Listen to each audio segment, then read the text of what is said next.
This is the After Party, live with Kim McAllister. Pick a couch, grab a drink, and settle into the conversation.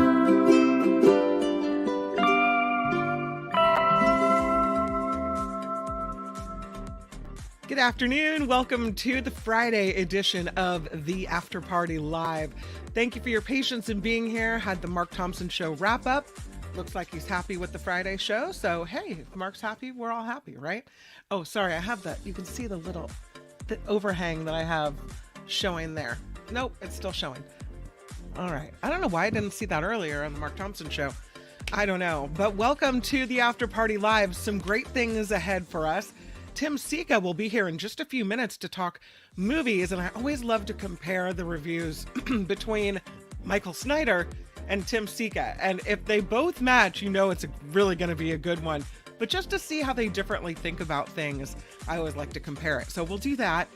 Before we get into it, though, I really wanted to celebrate a friend of the show who is having a 40th wedding anniversary.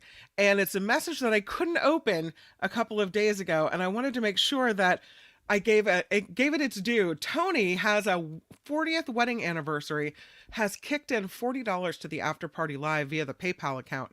And I just want to wish Tony and her significant other a very happy 40th wedding anniversary. Quite an accomplishment. Boy, if I make it 40 years, that'll be awesome. So congratulations to you guys. I hope you had a really good celebration. And thank you for the contribution. Thank you to everyone who has contributed to the After Party Live. I'm telling you guys, this is what's keeping this show going. I really can't thank you enough. I'll quickly scroll through the list of names that we have. And I just, again, without you guys throwing down some donations and contributions to the After Party Live, it wouldn't be something that I'd be able to pull off. So I'm telling you, I'm just so grateful, and my heart swells every time I see another contribution come in. Find the PayPal link in the show description, also on the About tab of the After Party Live, and a huge After Party aloha to you. Okay, so the meme of the week. We'll get to it in just a few minutes. I have a couple entries this week, but there's some stories that I wanted to get to first. Mainly, I saw this in the Chronicle, and it's one of these stories that, you know, breaking the rules for a celebrity photo op. I mean, is it worth it? I feel like, you know, it isn't. It really isn't, but people do it. And here is another situation where this time it is a baseball, what is it? Manager? Is it manager now? And he comes in and onto this plane. And I guess, I don't know, they're so happy to see him that they welcome him into the cockpit for this photo op. He's a former Giants coach who is seen in the cockpit. Now the FAA is looking into all of this. He's not with the Giants right now, though. He's with the Colorado Rockies. And so, again, he comes in, he's into the cockpit, and check this out. I mean, if it's just, wow. Okay, you're rolling. Flying the plane, over to Toronto. Everybody here. Is your first officer? Other officers are gone. Andy's nervous. I'm landing this tonight. Are you landing it? I'm gonna land the plane tonight. Yep. So relax. Okay, we're really relaxed. Yes. What altitude are we at, Captain? 35,000 Oh, feet. really? Right there. Oh, great. See that? So I'm gonna start descending here pretty soon. I just press this button. You just press that button? Yeah, it goes. Pull it down. Oh, seatbelt sign is on. I mean, obviously, everyone on the flight deck is okay with it, but the amount of rules broken here, so that he can have this, what, a video op and sit in the pilot's seat? Wild. I mean, I can't even imagine the look on the faces of the management, right? This is now the FAA investigating United for breaking multiple policies. The coach is Hensley Bam Bam Mullins, and he puts this video of himself up on Instagram showing himself in the cockpit, in the pilot's seat. The flight was from Denver to Toronto, April 10th. He has since deleted this video, but he's pointing over at the first officer, joking about landing the plane. You may have heard about that, heard him say that. I can't even why they would think this is okay. I mean, I guess in the old days it would have been fine. Not fine anymore. Don't let the riffraff, I don't care how much of a celebrity it is, into the cockpit anymore. It's just not something we do. Unless you think I'm wrong. I don't know. It seems a little, I don't know, thinking a lot of yourself that the rules don't apply to you. All right, let's get to this story about animals. As you see this story about this farmer has discovered, and I don't know how exactly they discovered it, that Axe body spray prevents fighting between the rams on the farm. So they pull out the Axe body spray, do a little spritz, everybody's calms right down. I mean, I don't know if it's really good advertising or what, but I wanted to play this for you as well. And then we'll get to Tim Sika with a look at our movies. Hold on, let me get it for you. Here it is. Africa deodorant spray, often a popular stocking filler for teenage boys, or perhaps it's your chosen deodorant. But have you heard of it being used as a tool in a sheep farmer's toolbox? A UK shepherd swears by the spray to tame her fighting rams. Keisha Brownlee took the theory to a Kiwi farm. Normally popular with teenage boys for its stimulating scent, Lynx Africa apparently has an entirely different effect on rival rams. It's like an off switch. And you don't put much on, obviously, just spray the flea. UK shepherdess Sam Bryce claims it's the secret to taming their tempers during breeding season. I can't take credit for this at all. This was told to me by some of the other ladies, several of us doing it right across the country, and I think even the world now. See if it works on a ram, eh? But has it reached New Zealand yet? It does seem like a bit of a tall tale. No, fresh is fresh. The brand has often used animals in its marketing, and it's long been applied to young farmers. I was a teenager in the 90s when Lynx Africa first came out, and tell you what, in my dorm room at boarding school, that's all you could smell. But scent in farming is usually used on ewes.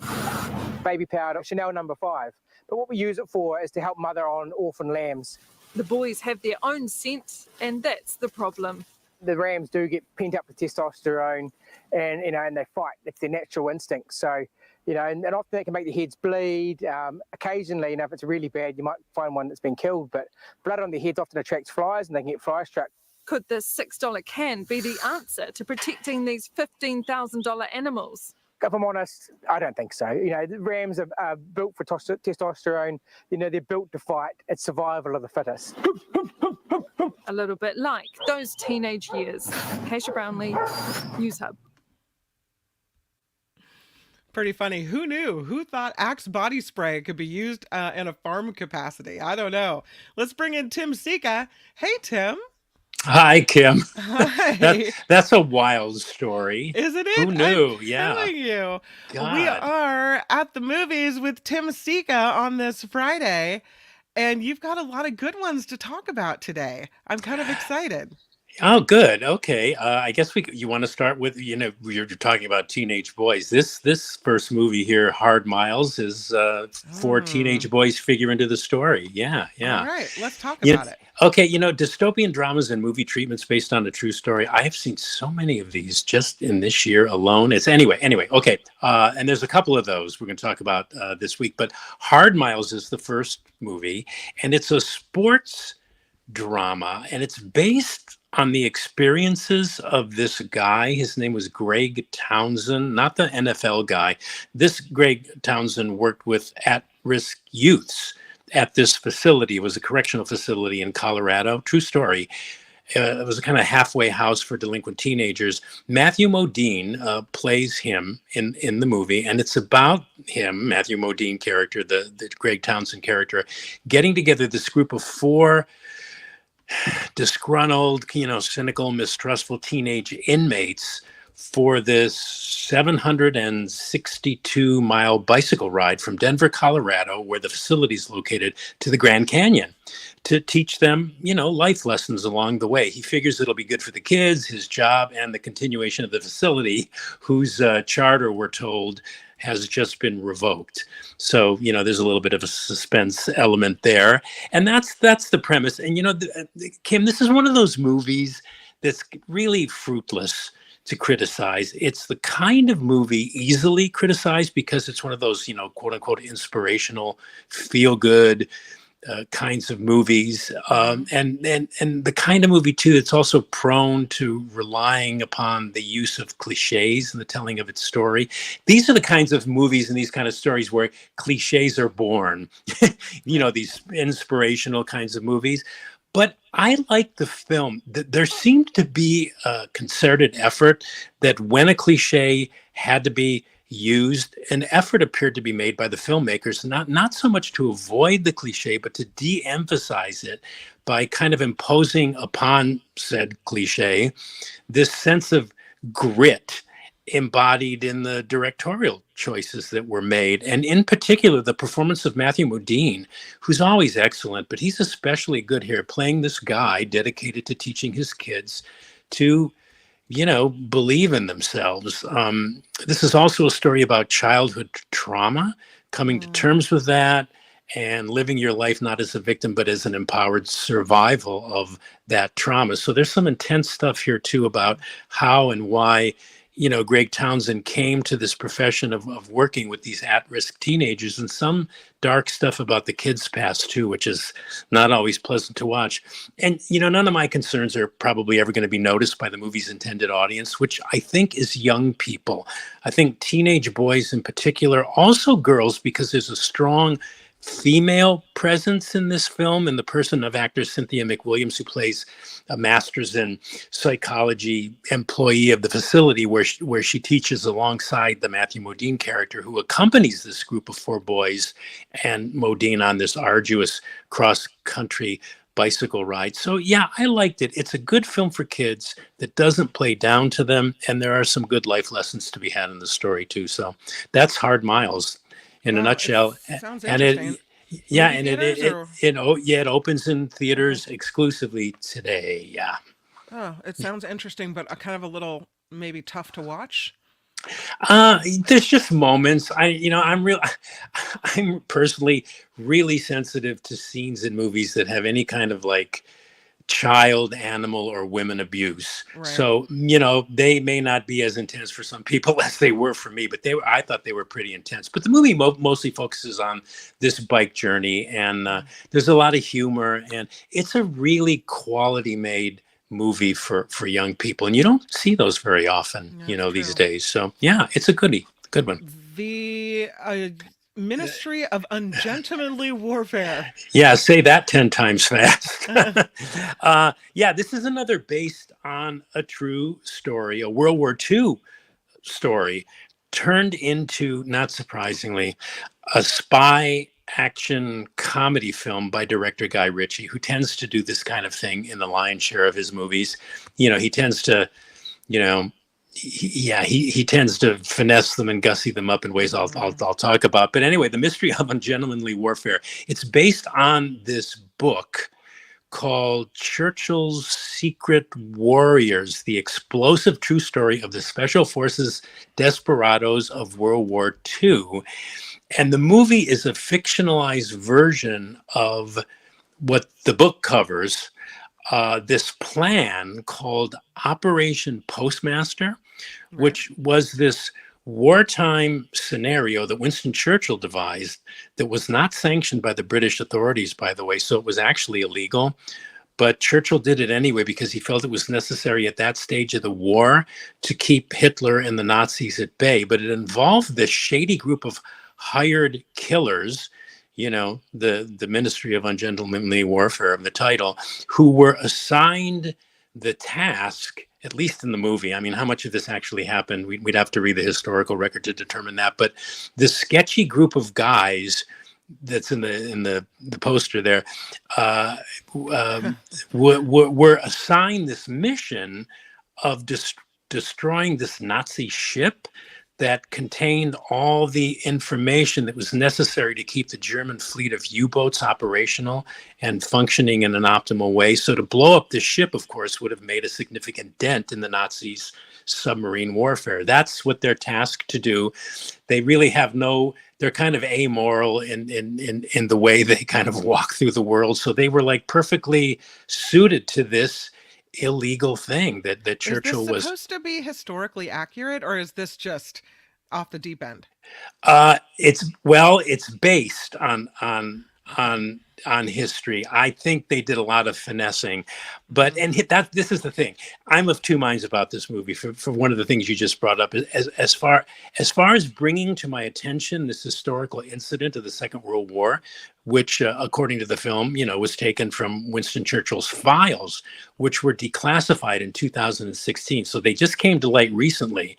I liked that. I liked learning about this. I mean, but what Ritchie does to the material, this historical episode, I didn't like, which was to turn it into a spy action comedy movie, which parenthetically was at best as a spy action comedy movie, kind of hit and miss in the sense that despite the mantle of the film being an action thriller, for an action spy thriller, it's a bit on the lethargic side. So just looking at it from that standpoint, it's not entirely successful. So, God, what is this movie really in the end? It's a weird hybrid hodgepodge, which actually might have worked better if Ritchie hadn't toned down his characteristic manic, frenetic, out-of-breath directorial style, which at best can be breathtaking, but at worst exhausting. There's lots of Nazi slaughtering in this movie. Oh. The way this troop of killer misanthropes just picks off these Nazis one by one in groups and in formations. It's all a bit unrealistic, but it's admittedly kind of satisfying. What am I saying? As a socket to the Nazis' video game-like drama, to a point, the movie works, but if you want the real story, I think you just need to check out the historical record of Operation Postmaster. I just kept going back and forth while I was watching it, and I'm kind of down the middle on it in terms of it being a good movie. It's an okay one, nothing more, nothing less. It's okay, but so not a thumbs down, kind of a middle of the road. Yeah, middle of the road. Yeah. Right. I like the actors. The actors were really good. The cast was excellent. So yeah, there's that. This next one, I heard Michael Snyder say earlier, this is really bloody. Yeah, what did Michael think of it? I missed that, but did he like it? I'm just curious. I think he did, but he said that he warned there's lots of blood going on here. Well, okay. Well, Abigail's a horror film, although we really don't find that out. I mean, well, I guess you could tell it from the trailers, but we don't really find out until about 50 minutes into the movie. Initially, we're led to believe that this is going to be a drama about the kidnapping of a mob boss's young daughter.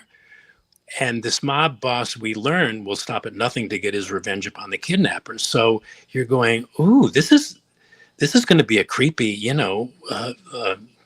mafia movie. And it's like, oh God, when they dispose of their victims, you don't even want to look. That's Anyway, then suddenly out of the blue, it turns into, the more I think about it, one of these stupidest vampire movies I've ever seen. Sorry, Michael, but anyway, it's a reimagining of the 1936 Universal monster film Dracula's Daughter, but this reimagining bears little resemblance to that movie. So, okay, I'll first say what's good about it. Some of it is witty. Some of it's funny. Some of the lines that the actors toss off are, make you chuckle. There's some great, gruesome, and really gross special effects sequences, which fans of gore movies will love. The cast is good. But that's about it for me. When I see any movie, Kim, I always try to stay open to what its intent is. Sure, Where it wants to take me. Does it fulfill all it's promising to the viewer?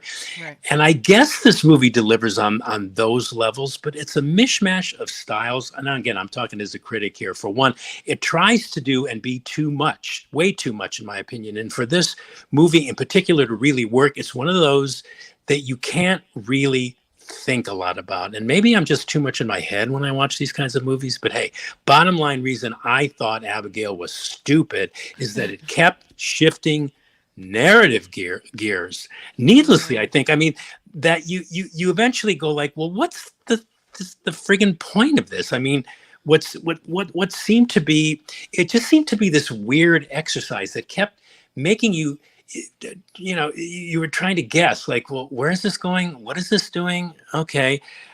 And speaking of shifting its gears, as far as the script is concerned, it kept undermining itself, meaning it kept changing the rules of the vampire myth, the vampire legend in midstream to suit its momentary intentions. I mean, that's the only reason I could think it was kept changing. And then when they throw in this thing about at the end of the movie, they try to get serious and poignant on you. They throw in this thing about parenting. A bad parenting, human and vampire. I just rolled my eyes. I'm trying not to say too much about the plot, but okay, I don't. Well, suffice it to say that despite all the blood and gore, I think gore fans won't be too disappointed if that's what they're going to go to see the movie for. Despite all the vampire effects, though, this is really, in my opinion, a stupid movie, and it's the script that needed a rewrite, maybe several rewrites. At one point, Kim, during the film, and I never do this because it's really bad movie theater etiquette.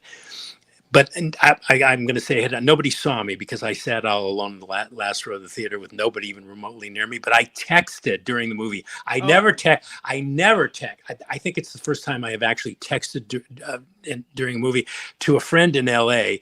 while I was watching the movies. I said, and I texted him. I says, I'm watching this movie, Abigail, and it was really making me seriously concerned.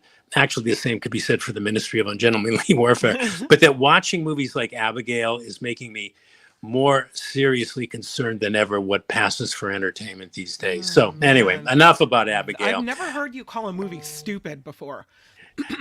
Well, this one was this one was stupid. I mean, this qualifies, yeah. But I mean, if you're so inclined, I know horror fans are going to go. I like horror movies too. I don't know if I would have seen this based on the thrill on the the trailer. I don't know if I would have gone. I generally like a good horror movie, but this one just kept making me roll my eye. I'm going, come on. Anyway, I know. Maybe I'm overthinking it. Well, skip it. Skip over Abigail. I just said, I kept going. Yeah. I was so frustrated.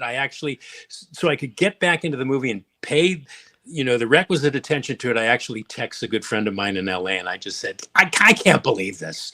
I can't believe how stupid this movie is anyway. Let's go to Ripley. Ripley, yeah, streaming on Netflix.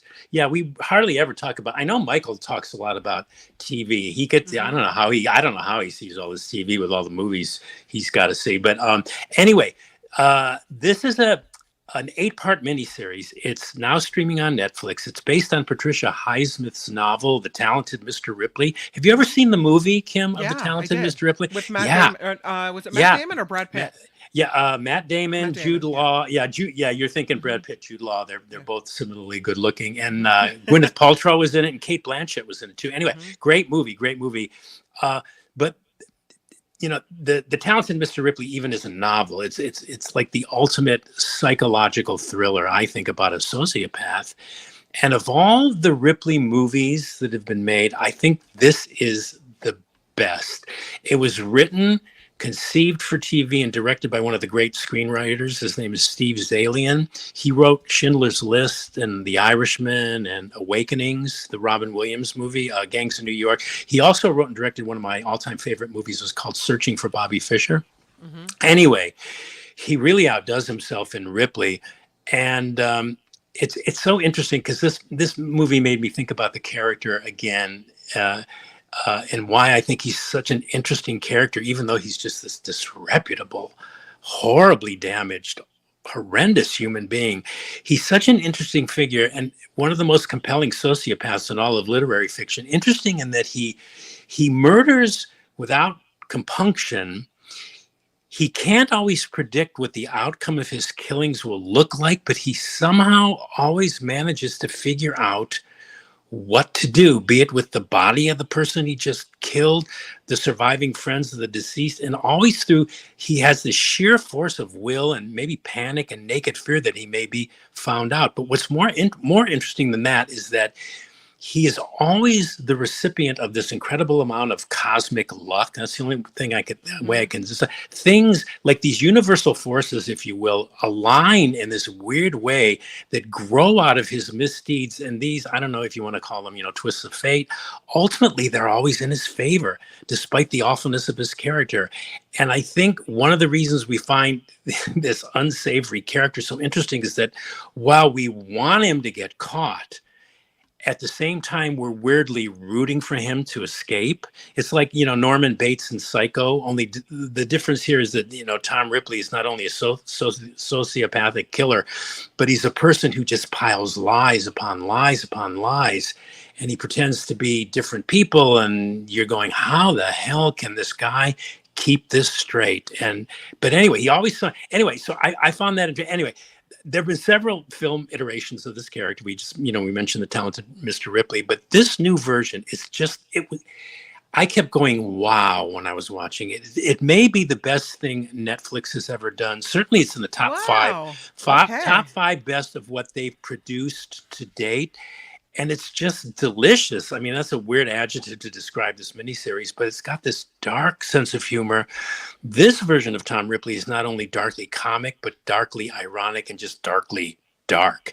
It's all in black and white too, which is really interesting. I think it was inspired to shoot it in black and white. It's beautifully photographed in a style that's reminiscent of the classic Hollywood black and white movies like of the 30s, 40s, and 50s, like Wuthering Heights and Citizen Kane and All About Eve, those kinds of films. And there's a lot of Italy location shooting, like in Palermo and Rome and Naples, just gorgeous on location photography with Italian, statue and statuesque iconography shot from these amazing angles. Anyway, it's just, you watch this and you just go, God, this is so beautiful. This horrible movie, this horrible story about this horribly sick sociopath is beautiful. And I should mention Andrew Scott, who's right there.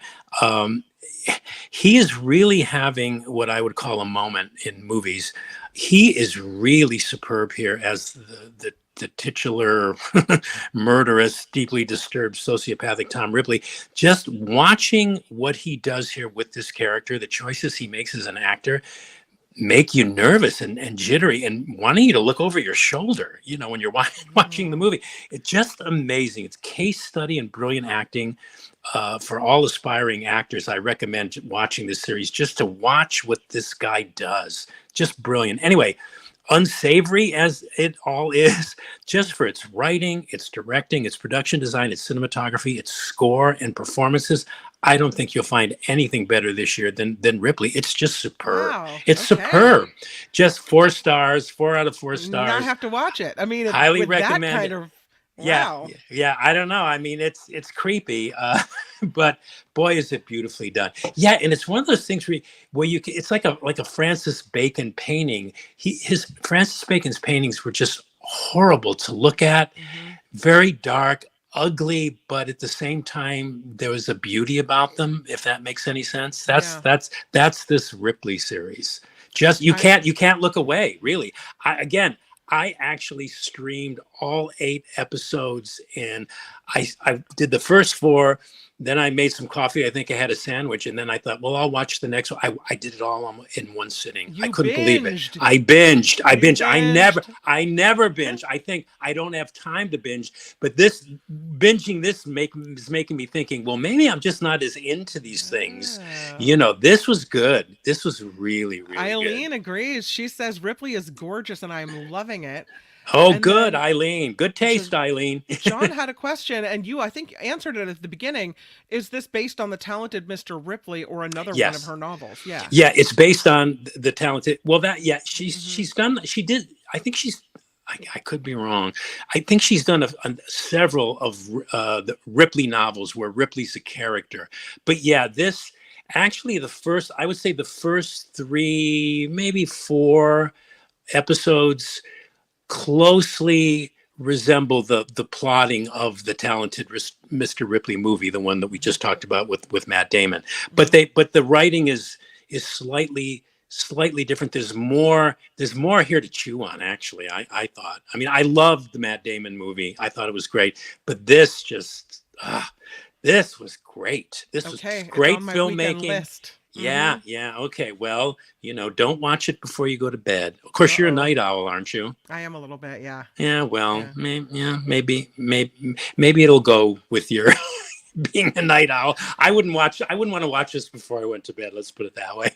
We'll recap it. Hard Miles, well-made movie for teens. You liked it. Yes. The Ungentlemanly Warfare movie, The Ministry of Ungentlemanly Warfare, you gave it a middle of the road. You said it's an action spy thriller. You called it a weird hybrid hodgepodge, and you kind of gave it a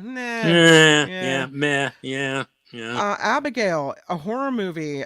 You called it a stupid vampire movie. You said you texted during the film and you gave it a thumbs down. Yeah, God, I never thought I would admit that in public, but I did. Sorry.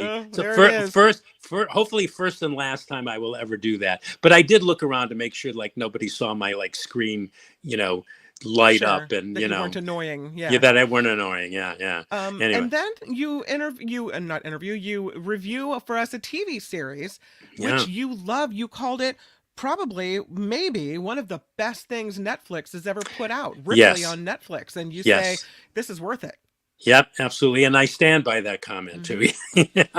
Right. So have you seen anything good since I last talked to you? Nothing that I would go, oh, I must. What did I watch? Did you watch The Greatest Hits? I didn't watch The Greatest Hits. We okay. Musica, which you had recommended. What did you think? I thought it was weird. Well, it was weird. Yeah, if you hadn't prepared me for it, because they never really explain what he has this affliction where he hears, what is it called? I forget. Yeah, synesthesia it's called. Synesthesia. So you hear, you see music, right? Right. And so in everything. And so the guy looks like he has a raging case of ADHD because he just can't focus, can't pay attention. Because in his mind, everything is music.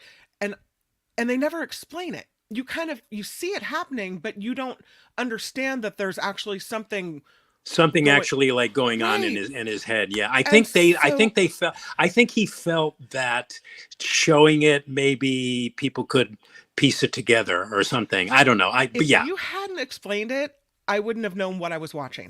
Oh, that's interesting. Okay. So I was glad to have had your guidance on this one, because if I had just clicked on it, I would have been like, what is this? But you did think it was weird. Yeah. I thought it was a little weird. I liked it. Yeah. And I liked his character. He's kind of a lovable character.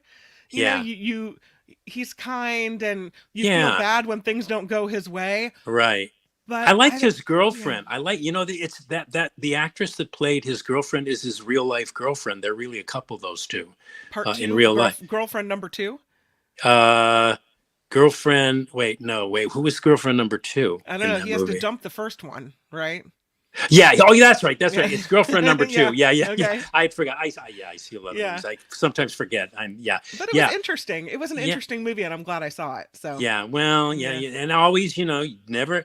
That's the problem. You see, when I'm real excited about a movie, it raises people's expectations, and I think they go in thinking, "Oh, this is going to be so great," and then they're looking at it from that perspective, and it's like, "Oh, it was okay, but I didn't think it was that great." So you have to be careful about, I think the full enjoyment of a movie is about managing your expectations. Sure. So anyway, but I'm glad you watched it. Yeah, I did. And don't forget, The Greatest Hits, I think, is the movie Made for You, Kim. You got to All see right. that one. Okay. That's the next one on the list. And, All right. and Ripley as well. That one too. Yeah. Okay.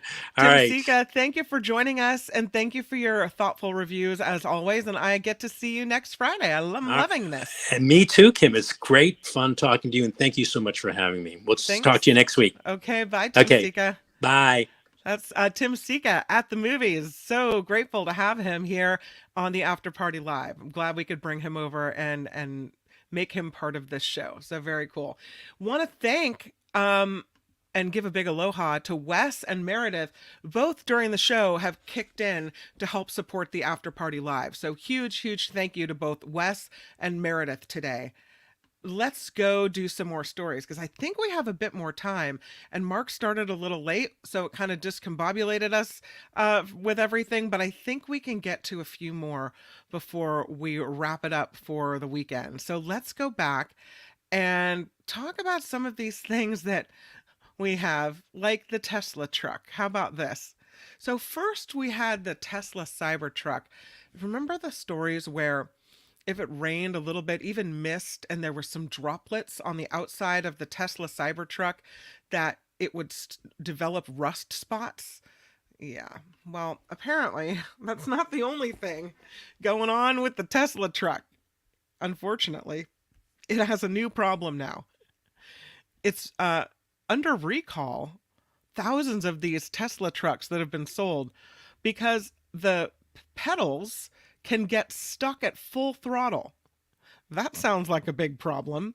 Yeah. So this truck is supposed to be apocalypse proof, right? It's supposed to be strong and tough. We had the orange rust marks, and now 3,880 Cybertrucks made between November and April are being recalled to replace the accelerator pedal assemblies. Why? Because when high force is applied, like when you're going fast and pushing down very far, the Cybertruck accelerator pedal, the gas pedal, but it's an electric vehicle, so it's not gas, right? So it's an accelerator pedal, can dislodge, the pad on top can dislodge and trap the pedal in the down position. So you can't let up on the acceleration. The defect increases the risk of crash. What happened? Soap. Soap is to blame for this.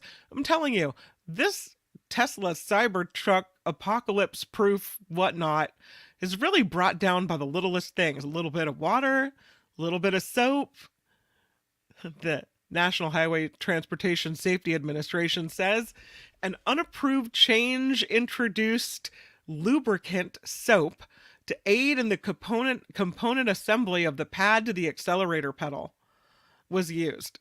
And the residual lubricant reduces the retention of the pad to the pedal.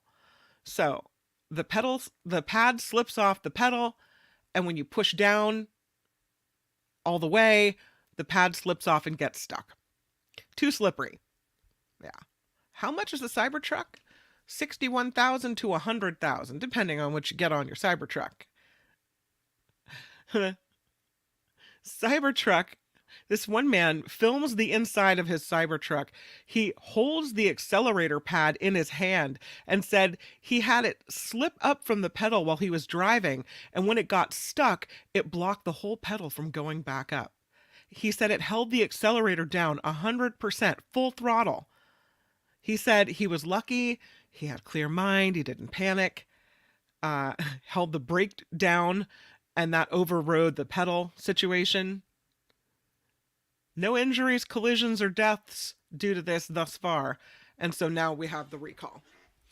Not a good showing. Not a good, beta testing, I guess you could say. Maybe they should have beta tested the Tesla Cybertruck before they put it out there in the world. I'm seeing a lot of pictures. People, when they see one in the wild, they post it. So, yeah. Oh, poor Tesla Cybertruck. Man. Did you see this crazy, crazy video? I wanted to show it to you because this poor woman, she goes on You might not think she's poor, but she goes on a cruise because she's very pregnant. And some people do this. They go on the cruise and think maybe, well, it's the last trip before I have the baby. I need to relax a little bit before the birth, right? That's not what happened to her. She got sick while she was on the cruise and she had to be airlifted. Now, one would think this is a pretty big cruise ship, right? One would think that there's a helicopter landing spot, or shouldn't they mandate that there has to be some type of helicopter spot on cruise ships? Didn't happen here. Not only does she have to be airlifted off the ship, watch how they do it. The rescue chopper comes in. They have a rescue swimmer go down. They load her into a basket. There she is on the gurney. And look they clip her into the string hanging from the cable, hanging from the bottom of the chopper, and they airlift her. There she is, this pregnant lady dangling over the sea in a basket. Can you even imagine? I mean, I am telling you, it's almost worse than being sick. You can talk about stress while you're pregnant. There you are. I mean, wow. So they take her in the basket and there she goes. I mean, wow. What a rescue effort. Glad they did it, but yikes. I wanted to quickly mention this because I thought it was interesting. This HIV medication may apparently reduce the risk of Alzheimer's disease. Things they find out. They did a new study, and people living with HIV who got standard meds to keep the virus at bay had apparently much lower rates of Alzheimer's. And researchers are thinking maybe the drugs lower the risk for Alzheimer's. They couldn't figure out any other reason. So this is all early stage research. But researchers are thinking that maybe these HIV drugs work at a genetic level to keep Alzheimer's at bay in the brain. The research done by a nonprofit research group called Sanford Burnham Prebys, it's in La Jolla in Southern California. So they looked at the rates of Alzheimer's among nearly 80,000 HIV positive people over the age of 60. More than 46,000 of them had been prescribed a form of HIV suppressing meds known as reverse transcriptase inhibitors. Among the group, they realized that Alzheimer's diagnoses occurred in about 2.5 people per 1,000. That is much less than the 6.15 per 1,000 observed in a control group of older people without HIV. So 2.5 as opposed to 6.15. That's significant. Now, they're going to study this and find out more, but I thought it was worth mentioning. This ring, this diamond ring is actually really pretty. Somebody lost it on the beach, digging in the sand. Yep. This wedding ring was lost on Galveston Island in Texas. And I guess this woman, her name is Daisy Maldonado. She was visiting with her family and she was digging in the sand, having a great time. Hours later, she realizes her ring set is missing from her finger. So she finds this treasure hunting club on Facebook, a bunch of metal detector people that go around and help you find your stuff. And they went to the beach and tried to search for the ring, but they realized then that it had already been found. This man and his girlfriend saw this fishing net that was partially buried in shallow water, and they pull it up and this ring goes flying out of the sand, and they grab it. And they saw people using metal detectors nearby, and they walked up with their discovery and said, hey, look what we found. The metal detectors people say this was really lucky because that ring, it turns out, because she had been digging in the sand, was buried so deep that the metal detectors probably wouldn't have found it. So they put the People that found it in contact with the woman, they gave it back, and she now has her ring back. Lucky day. Absolutely. It wouldn't be an after party live without a lotto story of the day. Oh no. And this is a good one. This lady, going through her life, doing what you do. She decides she's going to make a run for pizza. Stops to get a pizza on the way home and thought, I'm into the Party Palace liquor next door to the pizza place. So I'm going to just grab a couple of these tickets, right? 41-year-old woman. She said, my husband is usually the one who buys the scratch-off tickets, but I decided to stop and buy one on my way to pick up the pizza. So she gets a large instant game, and then she goes on, gets her pizza. She said, while I was waiting for the pizza, I sat in my car and I scratched off the ticket. And she said, it was surreal when I realized I won $2 million. She said, I called my husband to tell him the big news. I was so excited. Couldn't wait till I got home. How's she going to use the money? She's going to pay her bills, going to take a big vacation. Everything is good. This is not so good. Sometimes, can you just leave something that's fine and doesn't need to be fixed alone? I mean, I'm all for innovation and being creative, but do we really need this? The cup of noodles has a new flavor of ramen. It's the everything bagel flavor with cream cheese flavored noodles floating in the sauce. No thanks. Noodles flavored like an everything bagel swimming around in cream cheese is how it's described. Yeah, no. The company that makes Cupa noodles, Nissin Foods, say this product offers an unmatched bagel experience in the form of a savory tasting instant ramen seasoned with sesame seeds, poppy seeds, garlic, dried onion, and caraway seeds. I don't know.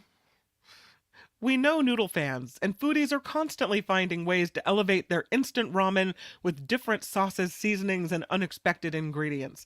So we took inspiration from our consumer base to give everyone's favorite noodles a creamy twist. Do you want your cup of soup creamy? I don't think you want it creamy. No. No, thank you. It's not the first time that Cup of Noodles has decided that they're going to tweak flavors. They released a limited time pumpkin spiced ramen once. No, thank you. They had a breakfast ramen with flavors of sausage, egg, pancakes, and maple syrup. I'm gonna turn that one down too. The Cup of Noodles everything bagel with cream cheese is available exclusively at select Walmart.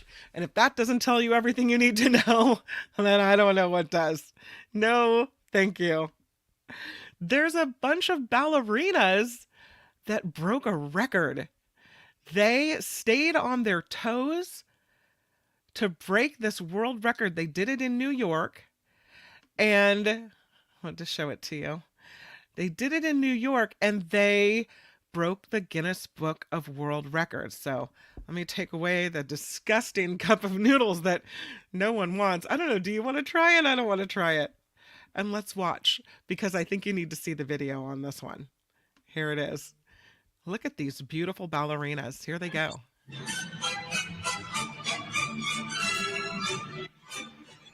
I'm going to turn the music off. 53 ballerinas set the Guinness World Record for the most dancers on point at the same time for 1 full minute. The Youth America Grand Prix set this record. The previous one was set by 306 dancers in 2019. That's tough to do. Yeah, it's very cool. So, new record for on point ballerinas. I love it. Some other stories that I wanted to share with you. Oopsies. Yeah.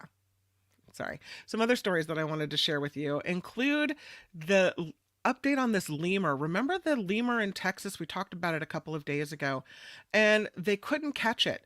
These guys, there were 2 of them. They haven't found one. They think maybe something bad happened to one, but they did catch this guy. Look at him kind of chilling there in the shelter. They found him. This Good Samaritan captured this lemur.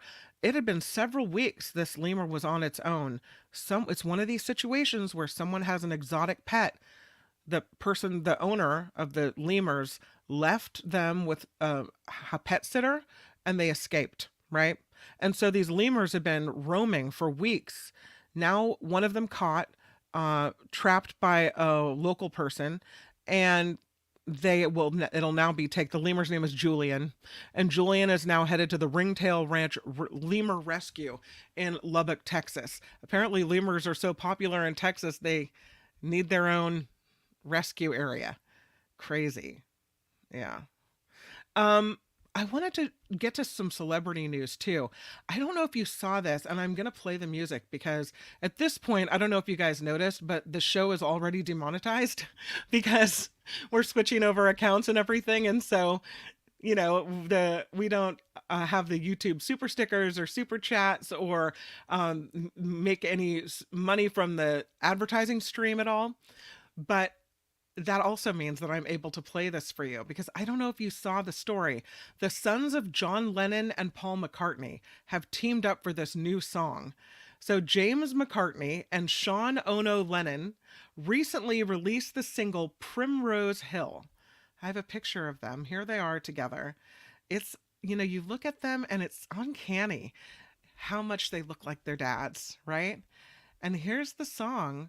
A little snippet of the song anyway, Primrose Hill. Oh, sorry. I have the volume turned down. There you go. Check it out. Primrose Hill, Primrose Hill. That's it. Primrose Hill. Always remember Primrose Hill, Primrose Hill. I mean, it doesn't sound like a bad song, and their voices are beautiful together, and I love seeing them. It's almost like Lennon McCartney Part 2, right? Pretty cool. Hugh Grant has a bit of a conundrum, and then I promise I'll let you guys go. I'm sorry, we just started late with Mark Thompson, and now I feel like I'm playing catch up here, but I had so much to tell you. I have so much to say. Hugh Grant having some trouble. He's having a bit of a conundrum. So he sued the Sun's publisher, and this was a pretty big case. I don't know if you remember it.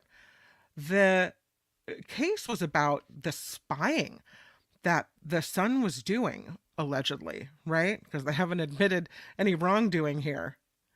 But we're talking pretty rotten. This is for doing things like bugging his car, right? Like really invasive things that are just yucky. He said if every allegation was proven in court, he would still be liable for something approaching 10 million or 10 million pounds in costs. So even if everything was proven, he was offered money to keep this out of court. And he couldn't afford to go to court, it sucks because the claims of landline tapping and burglary, this confidential information, the things he's accusing them of doing, I mean, you want them to pay the price for this, right? So here's what he said. He said that the company claims it's entirely innocent of the things I accused the Sun of doing.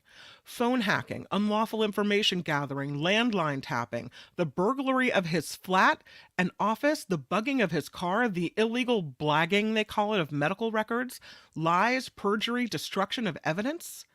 He said, as is common with entirely innocent people, they are offering me an enormous sum of money to keep this matter out of court. Sarcasm.